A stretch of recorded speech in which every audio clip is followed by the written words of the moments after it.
What's up, everybody? Good afternoon. Happy Monday. Casey Hendrickson here in the Silver Fox Art Studios. SilverFoxArt.com to take a look at their artwork or to place a custom order or follow them on Instagram at silver.fox.art. All right, I got a couple of stories here. We're going to get into the alleged war crime in Ukraine. Very interesting topic because there's some real holes in the Ukrainian version of events. And again, not saying the Russians didn't do it. It's certainly possible, especially if the Chechens were in that area. But I want everybody to, you immediately cannot react. I don't know why I said that. You cannot react immediately to any story out of Ukraine. You have to take a step back. There's a lot of propaganda on both sides that come out of that country, and the West pushes Ukrainian propaganda instantaneously. And they get politicians involved, they get celebrities involved, and a lot of those, most of them, have ended up being fake news. So you've got to be very, very, very careful with any information coming out of Ukraine. So we're going to break it down because there are some holes in the story, and it may not actually have been the Russians who did anything. We'll get into that here in just a little bit, at least with what we're seeing on the streets. There's some other stories, angles, things like that with that we have to get into. But again, we'll get to that here in a little bit. The other thing is, what in the world is going on with Elon Musk? Elon Musk, he's a majority, well, he's not a majority shareholder. He's the biggest shareholder of Twitter now. And what does that mean? Can he actually do anything with that? Or, because it's still only 9.2% of Twitter, does it not mean anything at all? We'll talk about that as well on this show today. I do have a distraction with me. Hi. So my daughter's here too, so she's hanging out at work today, and she decided that she was going to spend the extra long day with me today. I don't know why, but she did. So we had a good breakfast, had a good morning, but we're a little bit behind. All right. This is really funny in a ho-ho, not a ha-ha sort of a way. So we've got about 170,000 Mexican migrants getting ready to come across the border now that Title 42 is going to expire, right? And you know what? Lauren Boebert, she had a really good tweet about this. She's a congresswoman from Colorado. She said, if we're still using emergency use authorization for vaccines, how can we end Title 42? Which, of course, is the Trump policy that keeps Mexicans in Mexico during the pandemic. And she's saying, how can we end that if we're still using emergency use authorization for vaccines? It's a great point. Very, very valid point. So there's going to be this massive stream of illegal immigrants that come into the United States. A lot of people are obviously very concerned about this, including Democrats in those border states, because we're talking about a number larger than the amount of people who landed at D-Day. That's how many people are waiting to come across that southern border. And in the meantime, Americans, we've talked about this story on my radio show, Americans have been driving to Mexico to get gas in Tijuana because gas in Tijuana is super cheap. And you still come out ahead driving to Tijuana from the U.S. and coming back with gas. You're still ahead. So now Mexico is making a move to cut off cheap gas. This is hysterical. This report might not reach the level of Babylon Bee satire, but it sure pegs the hell out of the needle on the irony meter as the Biden border crisis continues to worsen in the most inept president in modern history. And this war on energy have contributed to increasing gas prices virtually from the beginning of his presidency. Again, Joe Biden's first month in office, after 1 month in office, gas prices were up 18%. Mexico would like a word. Our southern neighbors not happy with Americans crossing the border in search of lower prices at Mexican gas stations. Of course, Red State writes that phrase alone is ironic on multiple levels, but here we go.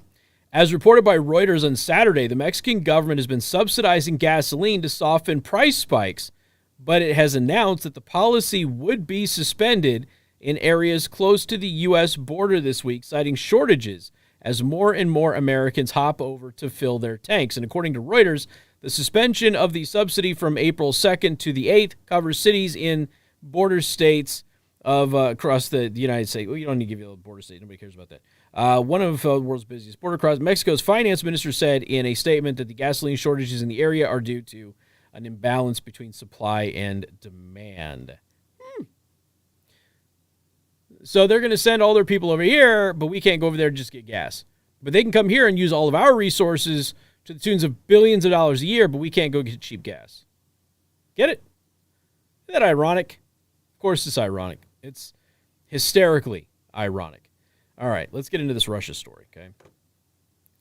Russian torture chamber discovered in liberated Ukraine town as the Russian army continues to do what it is good at doing, okay? This is redstate.com. Red State is one of the right-wing websites that's gone all in on everything Russia bad, everything Ukraine good, no matter what the facts say. So that's kind of where Red State is. Red State has a history of kind of going back and forth between really good truth-telling and really loyalist hyperbole. I don't know how else to describe it. They used to be a regular rotation for my show prep. I rarely ever use them anymore because a lot of what they write is inaccurate now.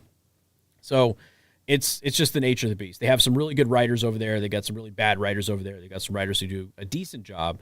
It just kind of depends. Okay, so the last story, this is a very good story. This is well written. Mike Miller did a great job on this story. This one here from Strafe is it's garbage. It's garbage. I don't know what else to say. It's garbage. It's an absolute garbage article. And here's the thing. I need everybody to know, because I've been talking about this from the very beginning, okay? From the very beginning. You have two governments who do things they shouldn't do.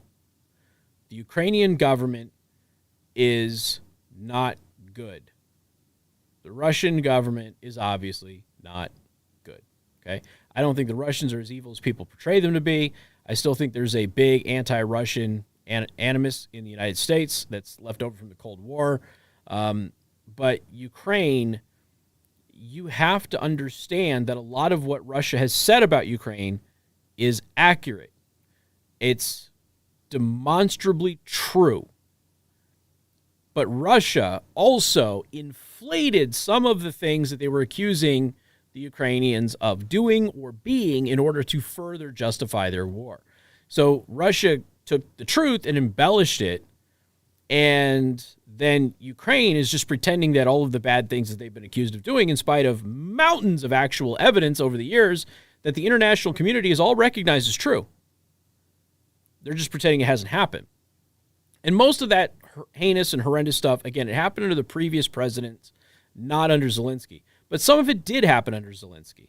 And he has some responsibility and some culpability here, okay? But it is important that everybody not put every atrocity committed by the Ukrainian government in Donbass on Zelensky, because that's not fair to Zelensky. He didn't do the vast majority of that. But some of it happened under his watch. That can't be denied. And the Russians exploited that, okay, for the operation. Now, again, the operation, their special operation, as they called it, was always to secure Donbass's liberation, okay? Donbass declared their independence. Ukraine and Donbass have been fighting a war for 8 years over this. War crimes on both sides. Lots of war crimes on both sides, okay? And then they declared their independence. Russia recognized their independence. Russia moved troops in to protect those territories from a Ukrainian offensive. Russia says they got evidence of a Ukrainian offensive that was coming, and that's when they launched the special operation to demilitarize Ukraine, so they couldn't launch the offensive in Donbass, okay? That's Russian side of the story, and for the record, they produced documents that supported their case to the United Nations, all right? Now, if you think that those documents are doctored or fabricated or whatever, that's fine. Nobody has ever been able to prove that at this point in time, and they're generally seen as authentic, okay? So if that changes, we'll let you know. But generally speaking, the Russians' position is, we only launched the special operation in Ukraine because Ukraine was going to launch an offensive in Donbass, and we had recognized their independence, and we swore to protect them. They are pro-Russian citizens of Ukraine that have declared their independence. They have not wanted to be a part of Ukraine since the fall of the old government in 2014, okay? So then Russia decided they were going to go for regime change in Ukraine too. Why not? Why not? We're already there. We're already demilitarizing them. Let's make a march on Kyiv. And that went very poorly for them. Okay, so the Russians did not do very well in the march to Kyiv. They did secure, and this is where we kind of went over this last week, they did secure those eastern portions of the country. They did secure Donbass and everything else. Those primary objectives were achieved by the Russian military. The secondary objective of regime change in Kyiv did not go well at all. So right now, this is kind of like a twofold mission. Secure Donbass and make a land bridge to Crimea, which Russia already took over years ago. And then you could have, Donbass being connected to Crimea and that sort of thing, kind of taking that eastern portion of the country away from Ukraine. Okay? Now, not justifying this, not supporting this. I'm just telling you what their position always was. And their position was based on some real things that were actually going on that the West is pretending were not going on. And one of those things that was going on is the Ukrainian military was shelling innocent people in Donbass and in the city of Mariupol. Okay? And Mariupol has been in the news a lot. The Russians have been accused of war crimes in Mariupol, but Mariupol has been a city that has been attacked. Well, the citizens have been attacked and they have been bombed. They've been, they've been shelled. There's been execution death squads from Azov and everything else that have gone through Mariupol for 8 years now, killing innocent civilians. Okay, so there's a large portion of Mariupol who is anti-Ukraine, pro-Russia. All right, it's very important that everybody in the West understands this. And tomorrow, I'm going to go over the hospital bombing story, because the hospital bombing story is falling apart now, too, because one of the women who was photographed at the hospital is saying a lot of things that are not very flattering to the Ukrainian version of events. So we'll get to that tomorrow on tomorrow's show. Could have done it today, didn't have time to set it up, so we're not doing it today. And this is the bigger story today, so we'll do this. Maybe I'll do the other one a little bit on the radio show today. So, again, is it possible that there are Russian torture chambers and there's Russian war crimes? Yes, I've witnessed Russian war crimes. I have seen Russian war crimes in this conflict. I have seen Ukrainian war crimes in this conflict, particularly when Azov is involved. Azov, again, the neo-Nazi regiment, they're on the eastern portion of the country. And Azov is critical to this story as well. And we'll get into that here in a little bit, because this is very, very important that people understand. Okay, very important. And right now, I know anything that happens that paints the Russians in a bad light, everybody's just like, yeah, see, the Russians are bad. We need to get involved. And you have to be very, very careful of being manipulated by the Ukrainians, who have been lying to you this entire conflict in order to get you involved in the conflict. You have to understand something. The Ukrainians have two goals. One, protect their country from invasion. Goal number two is to get the West involved in it militarily as fast as they possibly can. Those are their goals. And so everything that they do, every story that they push, everything that happens in Ukraine is designed to get the West, particularly the United States, to get involved militarily in their country, because they know if that happens, Ukraine is saved. They know that. So we've got this story. It goes through. They're not exactly accurate in how they portray what the Russians are claiming. I'm not going to show you any of the images. I'm not going to show you any of the videos. Okay, I'm not going to do any of that, because obviously, we're on these two platforms here, and we're not here to do snuff stuff. But it's important that you understand this stuff, because it's all protected. But the article here, kind of makes fun of these statements and things of that nature, but it's leaving out a lot of what they've said. Okay, it's leaving a lot of that out. So basically, what has happened is the city of Bucha.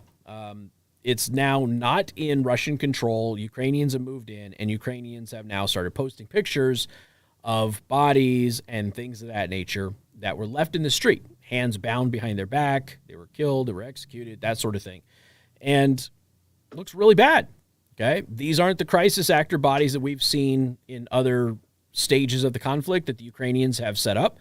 And yes, the Ukrainians have made crisis actors, fake dead bodies. They've used all of it in this conflict. The Ukrainian strategy, as far as the propaganda war, has been very much what the Palestinians do. So lots of crisis actors, lots of fake dead people, lots of accusing the opposite side of doing the things that you do. You've already heard my theories on what happened with the 3 news crews that were attacked at Kyiv checkpoints. I've got some massive, massive questions about those stories. But it's important that everybody kind of understand that we don't know what the truth is at this point in time. All you can do is look at the facts and say, all right, are there any holes in it? And there's a lot of holes in this story, a lot of them. The first and foremost is that upon this story getting pushed out to the international community that Russia executed all of these people and left them in the streets, Russia immediately denied and called for an emergency United Nations conference meeting, hearing, whatever. Russia did that. Guilty parties don't usually do that. Now, could it be a clever strategy to do an atypical sort of a thing? Maybe. But typically, if you're guilty of doing these sorts of things, then you don't immediately call the international community in so you can present evidence of your innocence. That usually doesn't happen, okay? So Russia is claiming that the city was shelled by the Ukrainians after the Russians had already left. Ukrainians are claiming that they retook the city from the Russians. The Russians are saying we had already left. There wasn't any real battles there, that sort of thing. I've seen that narrative is kind of played out a couple of times.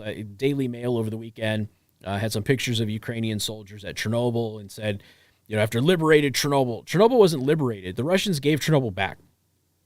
So there was no battle where Ukraine beat the Russians back at Chernobyl. That never happened. So it wasn't liberated per se. It's, I suppose you could say that that's wordplay. It's no longer in Russian hands, but that's because the Russians turned it over to the Ukrainians like a week ago. So it's not like they were defeated or anything like that. That's not how that went down. But that's the impression that you give when you use words like liberated. But it's not true. Of course, Daily Mail's been lying throughout this entire conflict. Don't believe a single thing that the Daily Mail writes about the Ukraine-Russia conflict at all. They have been fabricating stories. We've gone over a couple of those on this show. So Russia says that they didn't execute anybody, they didn't do any of these war crimes, and that the Ukrainians are the ones that did it after they left, okay? Now, what this has a lot of people in the West just kind of rolling their eyes and going, oh, of course, sure, yeah, okay, the Ukrainians did it. But there's a timeline. And the timeline, at least in part, supports the Russian version of events. Their behavior seems to suggest people who are genuinely surprised that they are being accused of this. Their behavior with the UN, okay?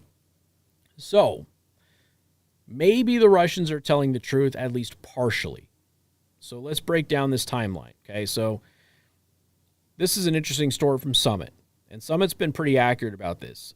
And the stuff that they put on here, you're able to verify with...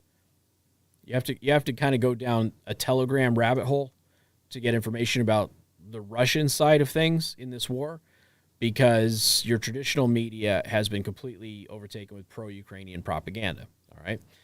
I've got some Russian news sources, which we can't access here at the office because they don't let us. We have some Russian news sources that have been saying some things that I had for a couple of days that seem to confirm this. And those sources had eyewitness testimonies and that sort of thing. So it's very important that people understand something. Both sides of this conflict are going to be lying to you, and your struggle now is to figure out who is lying less and who's telling the truth about a particular story. So if a Ukrainian police unit did a clearing op in Bucha the day before these supposed dead bodies were found, why weren't the dead bodies reported a day earlier, right? Now, there's some other things that go into this as well, and we'll just dive down this article here. Ukrainian police posted on Facebook that they had conducted a clearing op in Bucha the day before videos emerged showing dead bodies scattered around the settlement as the war of words over the alleged war crimes continues. NATO powers and pro-Ukraine commentators have seized upon the alleged atrocity in a bid to escalate the war. Now, again, something you have to keep in mind, this is an alleged atrocity. Nobody has confirmed or verified who's responsible yet. And there are some in the news media who are responsibly saying that. And I have to give them credit because usually that doesn't happen with our news. So what we do know is we know that people are dead and we know where they are. We don't know who's responsible for it yet.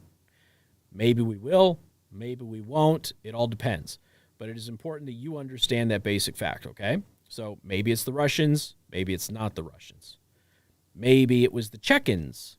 The Chechens who fight along with the Russians do this sort of thing.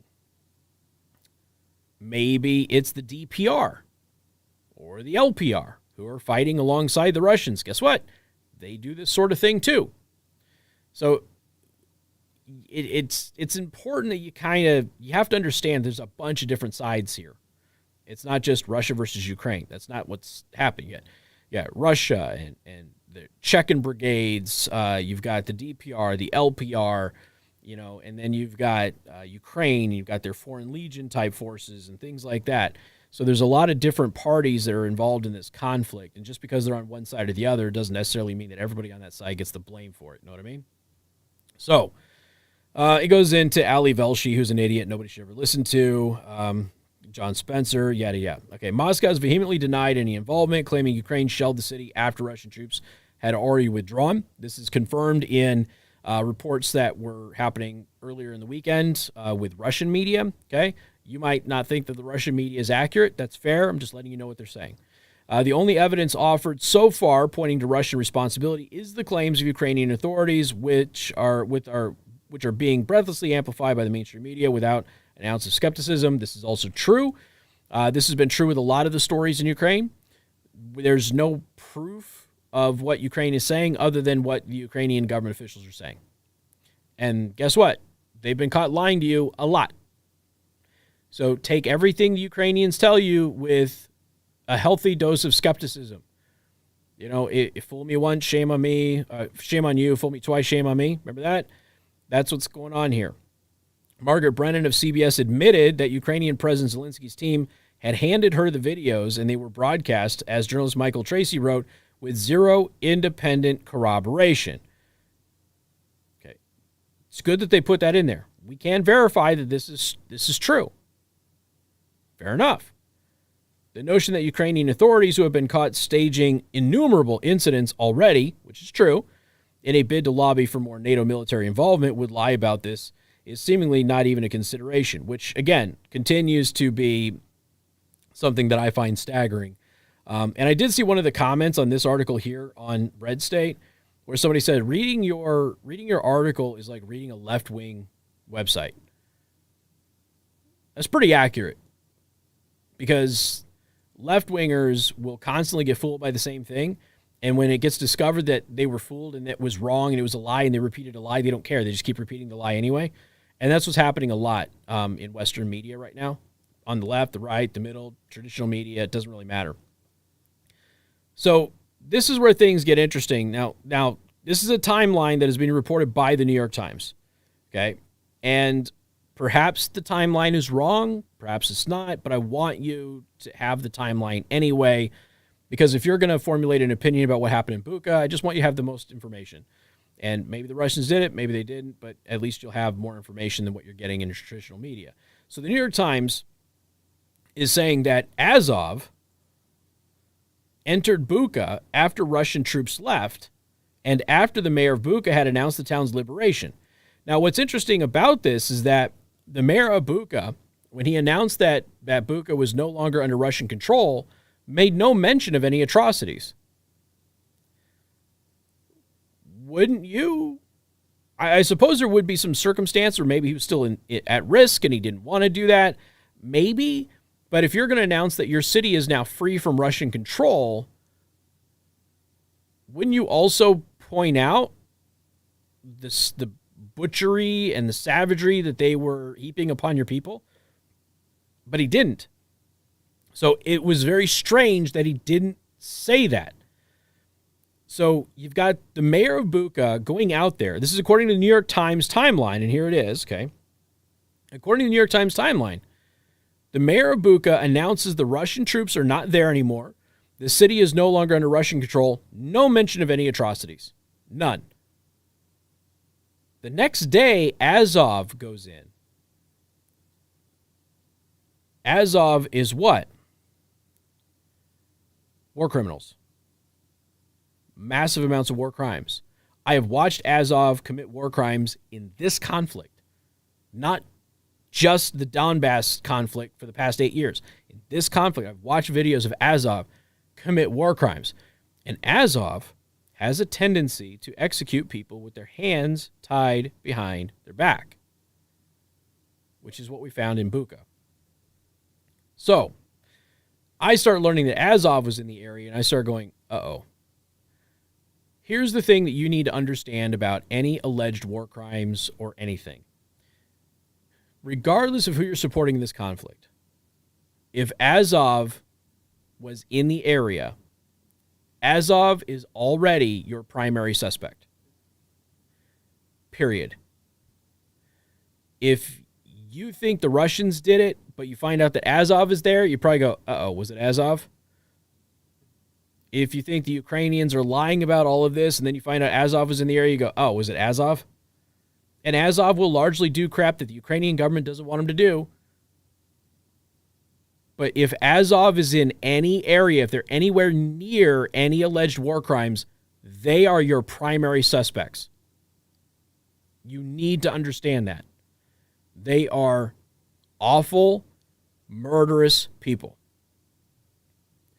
So Azov goes into Bucha the day after the day after the mayor announces that no more Russians are here, the city is free. The mayor doesn't announce any atrocities, doesn't announce any, executions. Maybe the mayor didn't know. I don't know.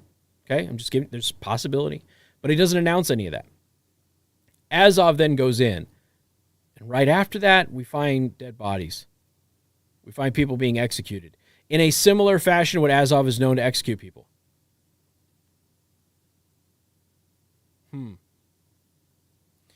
So anyway, Summit continues. The New York Times suggests that pro-Ukrainian Azov neo-Nazi militants entered Bucha after Russian troops left and after the mayor of Bucha had announced the town's liberation with no mention of any atrocities. So on April 1st or 2nd, Azov enters Bucha. The next day is when you get the publication of alleged atrocities by the Russian military. This is a video of one of the members of Azov, allegedly, okay, because I can't speak the language, asking if they can just start killing people without blue armbands. Allegedly, somebody says, F yeah.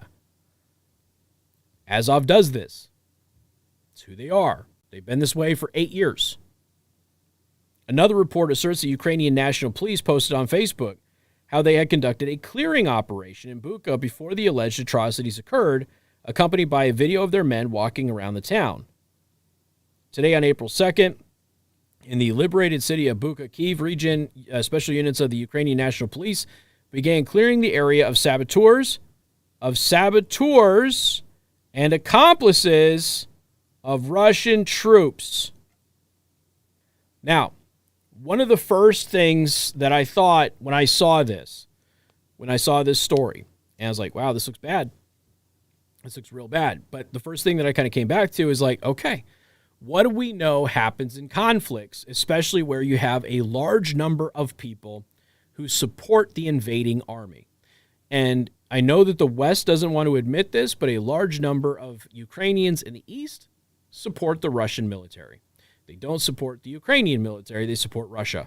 So we've got Zelensky firing 2 generals for being traitors in that region.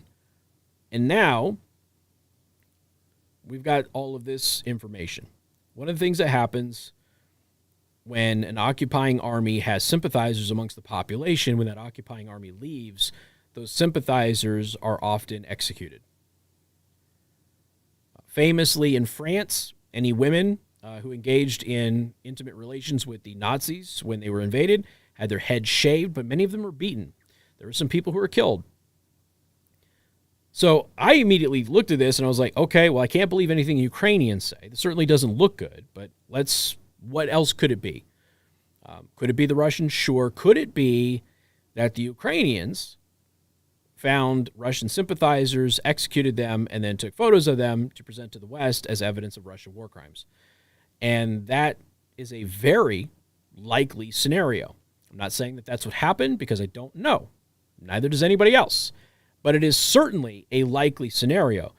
And if we've got the mayor of Bucha announcing the city's liberation, no mention of war crimes, Azov battalion goes in there the next day. The day after Azov is there, suddenly we've got dead bodies in the street after Ukrainian special police, and they operate as military units, by the way, have conducted a clearing operation to deal with saboteurs and accomplices, Russian sympathizers. I have to wonder if the people that we're seeing dead in the streets weren't killed by the Russians, but were in fact killed by the Ukrainians for being Russian sympathizers. That's what I have to wonder. I don't know if that happened, but it is certainly something that people at least need to think about. Let me give you just some stuff to think about here, okay? These are a couple of examples of the lies the Ukrainian media is given, the Ukrainian government is given to our media to push onto you, okay? This was a little girl in Syria, but was presented as a victim of Russian aggression in Ukraine. It was actually from the Syrian conflict in 2018. This was presented as the Russians bombing a Ukrainian city, when in fact, this is a picture from the Israel-Gaza conflict. More. Get it? It's a Chinese explosion, saying it's Russian bombardment. Okay. These are all photos from a movie that were presented as real acts of suffering in Ukraine. Another scene from a movie being used as Ukrainian propaganda. This person here is a crisis actor, which, again, the Russians who hit a residential complex left, and look, see a coincidence. My child, the same apartment complex, suffered a gas explosion in 2018. How did the photographer happen to achieve it from the exact same angle, in the exact same lighting, the exact same image? This woman here actually works for the Ukrainian government, I believe. She's been exposed.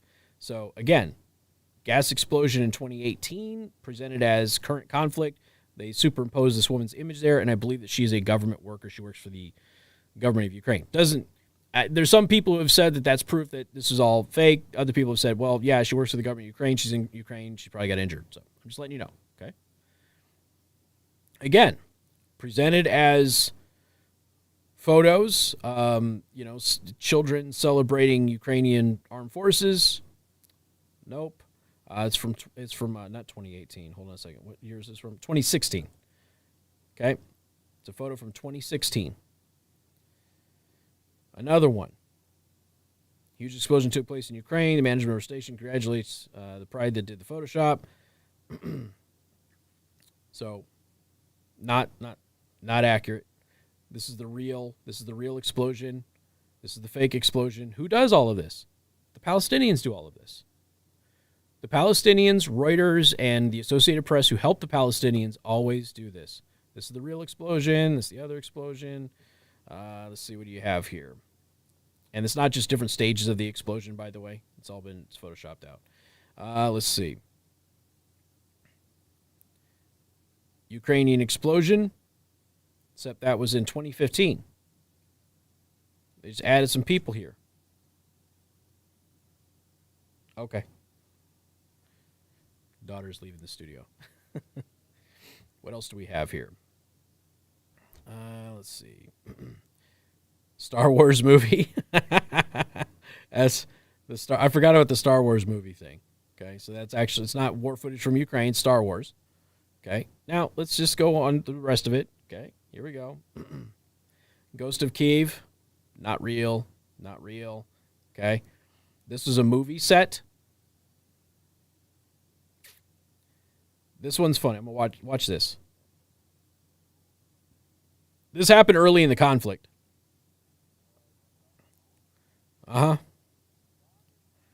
Okay. Fox has been showing this a lot, showcasing currently training with wooden guns and everything else. The problem is that this was a drill in Kharkiv before the invasion of Russia, by Russia, excuse me. So Steven Seagal is not fighting with Russian troops. That was a rumor early in the conflict that he was there with the Russians. Vice President, Ukrainian Vice President's wife, sure, right? No. So again, I want you to understand that there are lots of examples of the Ukrainian government lying to you. Just a week ago, they used video game footage again, presented as real. Okay. I'm not saying that the Russians didn't do some stuff there. If the Chechens are involved, it is certainly possible. The Chechens are murderous people, okay? But I don't want you to automatically just believe a story about, oh, this whole city of Bucha has been, just completely dominated by these Russians who have been torturing and murdering people, when the evidence could easily point to the Ukrainians again. And given the timeline that was presented by the New York Times, if it's correct, would seem to primarily indict the Ukrainians, especially since Azov was there. So just some things for you to think about. Not saying that the Ukrainians did it. I'm not saying that the Russians didn't do it. Just want you to think about it before just having this immediate visceral reaction, which is exactly what it is designed to do. It's designed to give you an immediate visceral reaction so you get the country involved in the war, and then World War III starts. That's the whole goal here. All right, folks. I had to pay some bills with silverfoxart.com and come back. The heck is going on with Elon Musk and Twitter, for crying out loud? And what does it really mean? That's next.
So now we've got to take a look at Elon. What in the world is happening with Elon and Twitter? And what does it really mean? So Elon Musk was on social media not that long ago. What Elon Musk was telling you is, hey, hold on a second. Twitter is essentially the de facto marketplace of ideas, and censorship is a real issue. And he started toying with the idea of going out there and maybe even starting his own social media. He actually did a poll on his Twitter account where he asked if Twitter was censoring people or enforcing their guidelines universally. And he says, look, this poll is very important. Please be honest. And what we didn't realize at the time was that he was planning on making a big move on Twitter. And so he bought 9.2% of Twitter.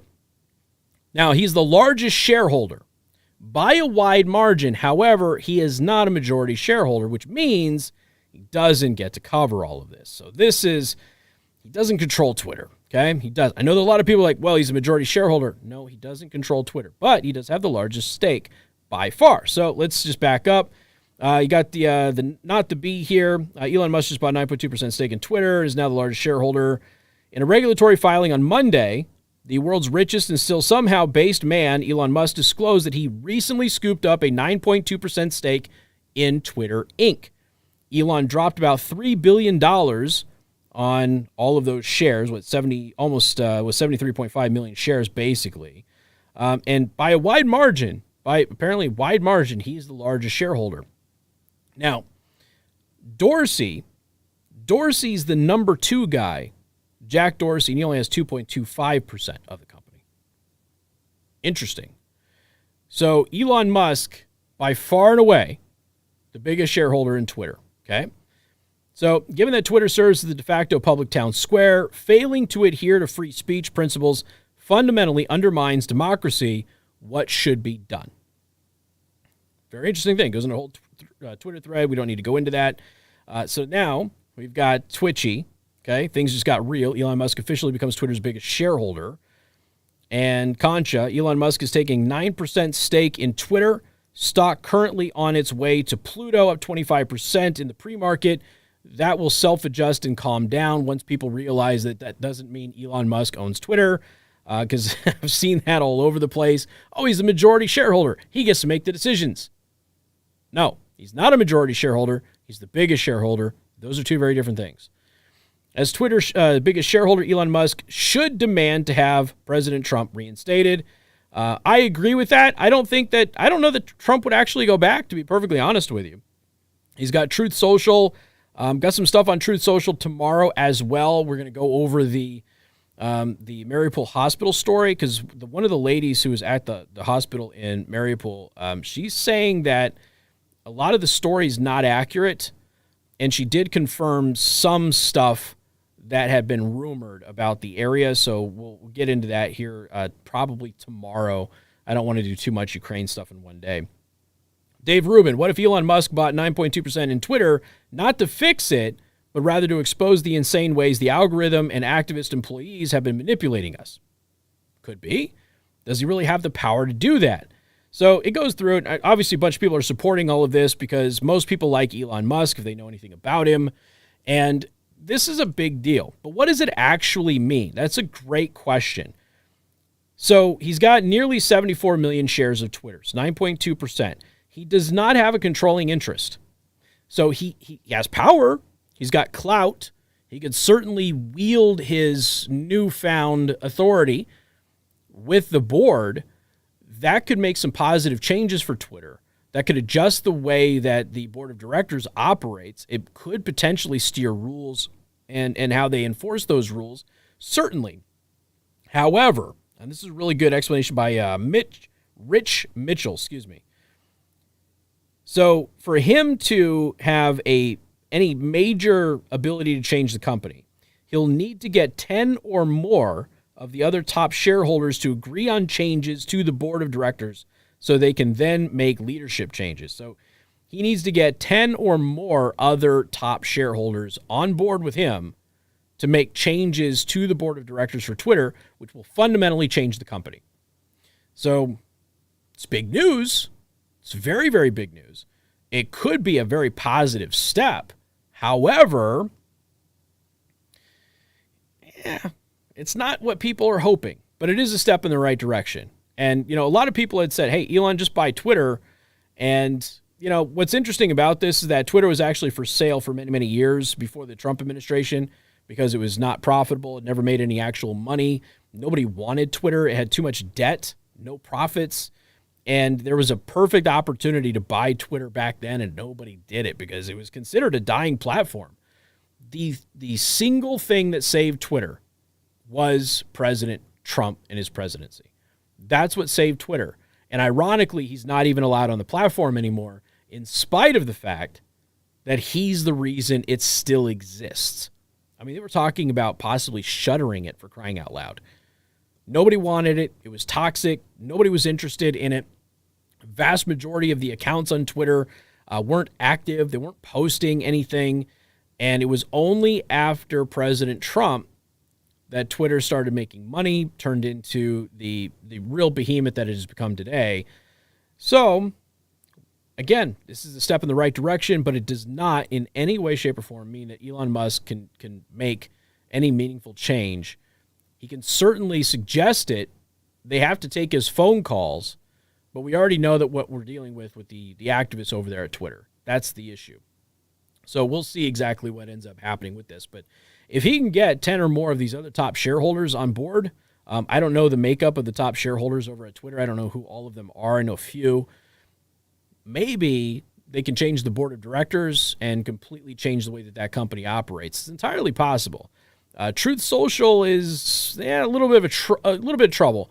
They're doing well. The problem is they keep missing deadlines, and that's getting them in trouble with the FCC. So we'll see how things end up with Truth Social. We'll go over a little bit of that tomorrow just so you kind of understand where it stands, because I know that a lot of you are asking me, Casey, what's up with Truth Social? I'm not on it, So I don't have an idea of how the platform is operating, but people were expecting it to be fully operational and available for everybody by the end of last month, and that didn't happen.